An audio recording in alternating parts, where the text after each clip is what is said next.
Okay, baka magkaroon na kayo ng idea bago ko tawagin, no? Ang kanyang pangalan. Alright?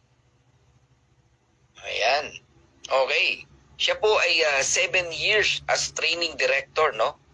Ng dati niyang previous company. Part-time niya lang to ginagawa, Coach Birdie. International speaker, 01 siya ng Team Dragons of his previous company, pero ngayon Live Good Diamond Dragons Team. Siya po ngayon ang founder noon, no? And siya po ay technical group ng isang malaking company. Gusto ko siya na magsabi, ayoko magbanggit ng company, no? Okay, multi-awarded leader, one of the pillars of the company, head of internal affairs, ambassador awardee, and 25 million achiever. So kung achievement lang, napakarami pong achievement itong tao na to. So, abay, wag na natin patagalin, Coach Birdie. No? Please welcome our new platinum in the house.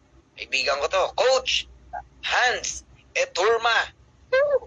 Ayan. Ako, magbibigay.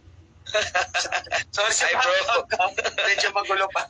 Okay lang, okay. Anyway, maraming salamat po sa napakagandang introduction. Actually po, idol ko po talaga yan si Coach Fernan noon pa. No, so my name is Coach Hans po. My full name is Hans Eleturma. Tubong Bacolod po ako, pero ako po ay nakatira na ngayon dito sa Montalban, Rizal. So brief background lang po. Empleyado po ako for the last 24 years. But along that, ako po ay sumasali na sa network marketing. And I actually started network marketing way back 1998 pa po. At ang pinaka-university at pinaka-unang network ko po na nasalihan, kung saan una po akong umanga kay Coach Fernan is, alam mo na yun, Coach Fernan, Forever Living Products po. So doon po ako na-train, doon po ako nabugbog kasi iba po talaga ang bugbogan ng training doon. Then along the way, I did network marketing and employment at the same time. Nag-abroad, nag-OFW. I started my employment as a service crew with Andox. Then nag-transition na, nag-working student. Ang dami po kasi pag ikaw po yung laking mahirap, walang imposible. No? So along the way, nung una ko po nakita yung network marketing, talaga pong nagbago ang tingin ko sa buhay. As a matter of fact, yun po yung dahilan kaya po hindi ako nakagraduate ng college. Nabaliw po talaga ako. Okay. Now, to cut the story short, for the last 7 years before I joined Live Good, ako po ay na-involve sa isang napakagandang kumpanya naman. Wala po akong pagsisisi. Naging maganda po yung journey ko. Naging successful po ako. No, napagbigyan po ako ng pagkakataon na mag-train. So lahat po ng taon na nag-train ako, nagamit ko po. And I'm so proud na naging part po ako ng growth ng company na ito, which have created more than 200 millionaires in a very short period of time. Sobrang proud po ako. Then, yun nga, naging colorful po yung aking journey. Maganda, walang pagsisisi. No? Wala akong pagsisisi doon. Kaya lang, nagulo po ang buhay ko nung nakilala ko po itong si Live Good. And this was by accident po. No, hindi po talaga ako sali kasi committed po ako sa dating kong kumpanya. Kaya lang meron, ang ganda po ng kwento ko eh. Kasi hindi po ako na-recruit.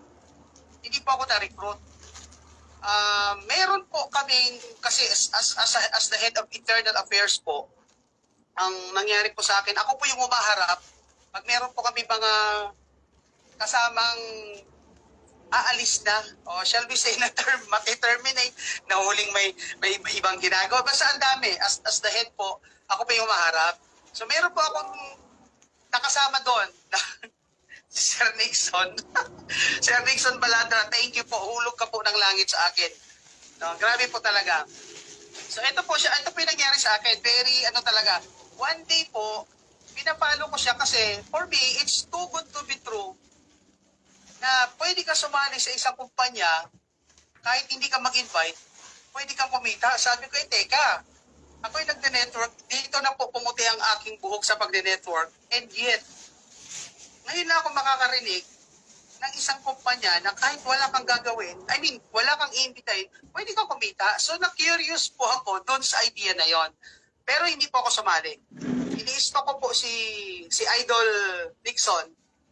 Then one day, talagang si Lord kasi at that time po, naghahanap na ako ng sign na sabi ko kasi sa totoo lang, alam naman natin ang problema sa binary. No? Sa mga networkers kong kasama, pag yung kumpanya napapansin nyo ng medyo kinakamada na at yung product makikita ko na sa Lazada at Shopee, medyo naapektuhan na po. So dumating po ako sa point na ako mismo naapektuhan kasi nalulusawan na ako ng grupo, ako po yung sumbungan and yet wala ako magawa. Parang ganun po, my hands are tied. So sabi ko, Lord, give me a sign. Ayan. Then one day po, kinongratulate niya si Coach Fernan. Kinongratulate po niya si Coach Fernan doon sa Facebook. Sabi ko, teka, parang kilala ko to. Sabi ko, gano'n. Idol ko to. So ang talaga nag-trigger po sa akin, bakit ko po tiningnan si Live Good was the background of our beloved 01 Coach Fernan. Kasi bakit? Kilala ko po tong tao na to, hindi po ito pumapasok sa isang kumpanya na hindi niya pinag-aaralan. At hindi po ito pumapasok sa isang kumpanya na masisira lang ang kanyang pangalan. Doon po ako bumase kasi we have same principle. Ganon din po ako. No, siguro ngayon nyo lang po ako makikita kasi bakit? For the last couple of months, hindi po talaga ako nagpapa-recognize. Kahit nag-silver na ako, nag-gold na ako, nag-bronze, hindi po ako nagpapa-recognize kasi nagtatago nga po ako. So ito na, to cut the story short, minessage ko po si Idol Nixon. Nag-usap po kami, sabi ko sa kanya, sige, isasali ko yung parents ko kasi gusto ko silang matulungan, kumita, kunwari, gano'n ang sabi ko, alibay ko. Tapos yun nga po, magtawag ako ng isip, sabi ko, kung isasali ko parents ko para sila kumita, why not pumuesto ako? Ito na po, nung pumuesto ako, pinag-aralan ko siya kasi ang totoo po noon, naghahanap po ako ng butas. Naghahanap ako ng dahilan para hindi paniwalaan si Live Good. Kasi bakit sobrang loyal po ako sa company ko. And at the same time, naghahanap po ako ng paraan din para matulungan yung kumpanya ko dati. So tinignan ko po yung pay-in and pay-out system ni Live Good at sobra po akong na-amaze. Grabe, napaka-flexible niya. Na kahit saang parte ng mundo, pwede mo siyang gawin. Sabi ko, grabe, sasabog to. In short, ladies and gentlemen, kakahanap ng butas, ako ang nabutasan. So, yun lang nga po. So, inilapit ko po yun sa aking boss. Boss, may nakita akong kumpanya. Ang ganda ng kanilang sistema. Unfortunately, hindi po ako pinakinggan. So, sige lang, ganon talaga po. Kasi syempre, he's the boss. So, tinuloy ko po yung pag-iimbestiga. Alam mo, the way na nag-iimbestiga ako, meron po akong isang downline doon sa dating kong kumpanya na medyo sumayad na po yung kita niya. So, sabi ko, bro, tingnan mo kaya ito. Baka makatulong. Ay, hindi ko po sukat akalain. Hindi pa po ako halos nagme-member nagpupumilit na gusto na mag-join. So, napilitan po ako mag-member at nakakatawa pa po yung kwento ko kasi ayoko pong sabihin sa asawa ko na nag-member po ako sa Live Good. Diba? So, tinago-tago ko pa po yan. Nakakatawa pa po. No? Kaya lang talagang, yun nga, nung sumali na po ako kay Live Good, parang ang gusto ko lang gawin talaga is i-satisfy yung sarili ko na hindi totoo to. This is really amazing and grabe ang pagkagawa. Pero hindi to totoo. Hindi to totoo. Kaya lang yun nga pala, hindi ko po namamalayan, kaka-attend ko po kay Coach Idol Fernan na in love na po ako kay Live Good. So to cut the story short po, no, I joined around end of March. Right now po, nag-platinum po ako around first week naman po ng July. No, hindi ko nga po pinipilang kung ilan. Basta sige lang, natatawagan po si Idol Nixon kasi nagsisilver ako, hindi ko alam. Nag-gold ako, hindi ko alam. At nakakatawa po kasi until now, admittedly, hindi pa po ako nagpe-present halos. Kasi bakit ko pa aralin yung mag-present? Eh, ang galing na po ni Coach Fernan. No? Thank you talaga, Coach Fernan. Ang galing po ng ginawa ninyo. Sobrang na-appreciate ko po itong ginagawa ninyo sa Zoom, sa YouTube kasi it's a very good leverage po, especially doon sa mga bago. So ito na siya, I decided po no, na magpaalam na. So kanina umaga po nagpaalam na ako and this is my first ever day na malayang-malayo ako and I can say full-time Live Good member na po ako at itotodo ko po ito. Now, bakit po ako nagdesisyon in spite of the fact na ang ganda na nangyari sa aking buhay? No? Well, marami pong nangyari. Maraming factors po dyan. Pero iba talaga kasi pag masaya ka sa ginagawa mo. That's the reason eh. So siguro if I may share no, sa mga tip na ginagawa ko rin po sa aking mga dati mga grupo, find something that makes you happy sa araw-araw mong ginagawa. Kailangan mahalin mo yung ginagawa mo eh. Kasi pag hindi mo mahal yan at hindi ka masaya dyan, hindi mo ma-appreciate yan. Magiging sakripisyo, magiging mahirap sa'yo yan. Kailangan masaya ka. So paano ka magiging masaya? Let's say for example dito kay Libgood, kailangan unawain mo siya. Bigyan mo siya ng time aralin kasi pag hindi mo po ito inaral at hindi mo siya binigyan ng time, hindi mo ma-appreciate ang totoong ganda niya. So parang ganito lang yan. Subukan mo mag-asawa. Hindi ka masaya sa kanya, araw-araw mo siyang kasama. Ano kaya magiging buhay mo? For sure, magiging miserable. Kaya kailangan po talaga sa bawat ginagawa natin, regardless of what, syempre, una si Lord. Ilagay mo si Lord sa sentro ng buhay mo. At pangalawa, kailangan yakapin mo siya. Kailangan yakapin mo siya ng buong buo, mahalin mo siya. At yun po yung ginagawa ko ngayon kay Libgood. Kaya nga sabi ko, ready na ako, no matter what, itotodo ko na ito.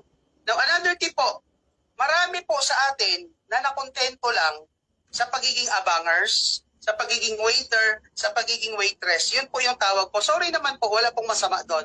Kasi ang promise naman ng kumpanya, mag-join ka, mag-subscribe ka, no? Give it around 2 to 3 years. We don't know, depende sa sipag ng updates mo. Magkakaroon ka ng tao sa matrix mo, pwede kang kumita. But guys, think about this. Ayoko po maging mindset nyo yan. Kung ako po mag-share, ayoko maging mindset mo yun. Bakit? Nagsasayang ka po ng panahon. Tingnan mo, 2 to 3 years from now, maaring mapuno ang matrix mo. Maaring kumita ka ng $2,000 a month. Yes, that's 2 to 3 years from now. But think about this. Kumusta na kaya yung kinikita ng mga tao na nagsisipag ngayon 2 to 3 years from now? Kumusta na kaya? Ilan na kaya ang diamond no, ng mga tao na ngayon pa lang ang mindset nila, hindi ako papayag na hindi ako mag-diamond. Kasi guys, ako hindi ako papayag. Kaya nga, nung gumawa ko ng grupo ko, nilagyan ko na agad Diamond Dragons. Kasi bakit? Hindi ako papayag na yung mga leaders ko maging gold lang, maging silver. Kailangan mag-diamond sila. Kailangan maniwala ka dun na magiging diamond ka. Siyempre, kung may nauna, and of course, I'd like to congratulate in advance our idol, Coach Fernan. Kasi very proud ako dyan, sobra. Tayo po yung magiging second crown diamond. Pangahawakan po natin yan. At siyempre, kung may nauna, may kasunod. Hindi po ako papayag na hindi po ako mag-crown diamond. Kailangan maniwala po kayo. Kasi guys, ang lagi namin tinuturo, ang opportunity, parang MRT yan. Tama? Dadaan sa harapan mo, magbubukas, papasok ka man o hindi, aabanti yan. Yun po yung tinuturo namin sa traditional networking. MRT, mabilis na yan. Pero one day, grabe yung wisdom ni Lord. Sabi ko, si Libgood, hindi ito ordinaryong MRT. Guys, alam niyo po ba yung bullet train sa Japan? Yung tinatawag na Shinkansen. Shinkansen is actually the fastest bullet train in the world. Guys, yan po ang mangyayari kay Libgood. Kaya kung babagal-bagal ka, natutulog ka sa pansitan, I'm telling you, panghihinayangan mo ito 2 to 3 years from now. At hindi mo na maibabalik. Iba na po yung sitwasyon ngayon, na kahit sino kausapin mo, hindi pa alam si Libgood. 2 to 3 years from now, napakabilis nito. It's gonna be a bullet train. Sa isang kisap mata mo, magugulat ka na lang, milyon na po ang member na Pilipino. So kung nagmababagal ka pa ngayon, well, it's your choice. Wala naman po tayong pilitan, pero hindi po kami papayag na hindi po makasabay. Kumbaga sa aeroplano, ay grabe po. Talaga pong napakabilis nito. Kaya please, kung nakikinig ka ngayon, hindi po tayo magkakilala. But my message to all, huwag niyo pong sayangin ang bawat pagkakataon na binigay. Kasi, who knows? This could be your last opportunity. Dasal po tayo ng dasal. Na sana, Lord, bigyan mo ako ng pagkakataon, magbago buhay ko, umasenso makain. Minsan sinusubo na sa atin yung opportunity and yet, pag naandyan na siya, okay lang, wala akong kita. Hindi pwedeng ganun. Tandaan mo, hindi po tayo pinanganak sa mundong ito parang tumandang wala. May mission po tayo. At ang pangako po sa atin ni Lord, ibibigay niya ang abundance sa atin pero hindi po siya ang gagawa, ikaw ang gagawa. So pakiusap ko sa iyo, huwag mong sayangin ang pagkakataon, huwag mong sayangin ang buhay. Ito po yung Live Good, sobrang blessing. Kaya Coach Fernan, yayakapin talaga kita pag nakita kita. Kasi bakit? Grabe po, yung pagiging Coach Spurs of course, no? Yung pagdala niyo po dito kay Live Good, grabe po, it's a channel of blessing. Channel of blessing po kayo sa marami, especially sa mga maliliit na namamag-asa. No hyping. Hindi po natin kailangan mag-hype. Pero guys, grabe po yung promise ni Live Good. Kasi ako po personally, hindi po ako papayag na wala ako kahit 100 diamond man lang na direct. Hindi po ako papayag. Ang goal ko po at least 500 to 1,000 direct. Numbers game po ito eh. Tapos ikaw, kontento ka na lang sa pagiging abangers, okay lang yan. Kikita ka na 2,000, okay lang yan. Pero bakit okay ka lang sa 2,000 kung meron namang chance na kumita ka? Guys, this is not about money. It's not about money. It's what money can do for you and your family. Marami kang kapatid, kamag-anak, magulang na naghihirap na, matatanda na magulang mo. Kailan mo po sila pasasayin? This is the time. This is the right time. Kaya please, pakiusap ko po. Itodo nyo na, sabayan po natin yung hataw. Guys, i-goal natin na hindi lang po tayo maging number 3. Kailangan po, nasa Pilipinas po ang pinakamagagaling na mga networkers. I-goal po natin ang Pilipinas ang magiging number 1 pagdating po sa Live Good. So siguro yun lang po muna. Coach Hans po at your service and I hope magkasama-sama po tayo. And once again, salamat po sa pagkakataon na makapag-share ako. Parang mahaba na po yung atang sharing ko. Coach Fernan, thank you very much. Coach Spurs, thank you very much. And congratulations to all po. Alright, grabe. Training na yan eh. Nakuwang ba? Training na yan, diba? Pala yan, So, congratulations Grabe. once again to our new Platinum Coach and Thank you po, thank you po. Forma. Daming learning kasi. Grabe, guys, no? Palakpakan naman natin. Paulan na. Ay, daming apoy, oh. Mga tindi. Learning, realization. Ayan. Thank you, Coach Hans, no? And alam ko na kayo pong lahat ay na-blessed, guys, from Batikang Networker. Sabay kami nito, 1998. Siya yung kilalang Andox Lechon Manok, no? Ako naman yung kilalang cigarette vendor. Alam niyo ba yon? Parehas kaming undergrad. Di nakatapos. Pero milyonaryo. Yun ang importante, di ba? And kami yung mga matataas masyado ang standard bago pumasok sa isang company. Ayan, si Coach San na nagpatunay. Akalain mo, Coach San, magkakasama tayo rito. Kaya Grabe, idol, no? grabe. Oo. Uli Alam mo, ko grabe. kami nakita niyan long time ago. Kaya nung nakita ka tayo Oo, talagang tagal na. sobrang grabe. Thank you, thank you. Of course. Yes, congratulations once again, Coach Hans. And alam nyo, hindi magtatagal dahil mo na yan. Pero meron akong gustong sabihin sa inyo, Lil, bigyan din yung binanggit niya kanina, no? Una, sabi niya, importante masaya ka sa ginagawa mo. Oh. Isa yun eh. Isa yun sa magiging fuel mo para galingan mo. Pero may isa pa akong na kailangan nyo itong maintindihan. Si Coach Hans, hindi natin nakakasama rito, correct? Mag-present, etc. Never, di ba? Pero salaminin mo, alam niya ba yung negosyo niya o hindi? Alam niya ba ang Live Good o hindi? Alam na niya. alam. Hindi nagpe-present dito in a way na kagaya ng ginagawa namin ni Coach Bert, pero 100% alam niya ang negosyo ng Live Good. Nakita niya yung nakita ko, nararamdaman niya yung nararamdaman ko. Yung mind wallet namin parehas, di ba? So guys, yun yung sinasabi ko. Kasi baka akala nyo nagli-live good ka na, hindi pa pala. Okay, kaya balikan nyo yung mga sinabi ni Coach Hans. Recorded to, huwag kayong mag-alala. And natuwa ako nung lumutang na to kasi, oy, partida ha. Patagong nagli-live good. Patagong, di ba? Oo. Ayan, and pati yung pakikipag-usap niya dun sa kanyang bossing, no? Alam ko rin yan. Nire-report ni Kuya Nixon lahat sa akin eh. Kuya Hans eh. Grabe, no? So, ang daming nandigaw dito kay Coach Hans, ang daming nag-to-market, no? Kaya lang, talagang naniniwala ako, ang isang agila, no? Dadapo yan sa tamang agila rin eh. At yan eh, kay Kuya Nixon. Congratulations, Kuya Nixon, ha? At napunta sa iyo si Coach Hans. Okay, si Coach Hans po ay ito parang ano ba tawag dito? Preliminary Kasi si Coach Hans po makakapiling na natin dito kasi umutang na eh. Grabe grabing trainer yan, no? And marami kayong mapupulot sa kanya. Patikim lang yan, yung nakita nyo. Coach Hans, naasahan ko ang yung... Pili na ng araw, pili na. Isang karangalan po, isang karangalan. Kailangan ka namin dito, pati sa mga training. Mag-usap tayo, Coach Hans. Okay, thank you. Thank you, God bless. Grabe, Salamat, Coach sobrang Hans. saya ko Salamat. talaga. Thank you, thank you. So blessed Okay. for you. So,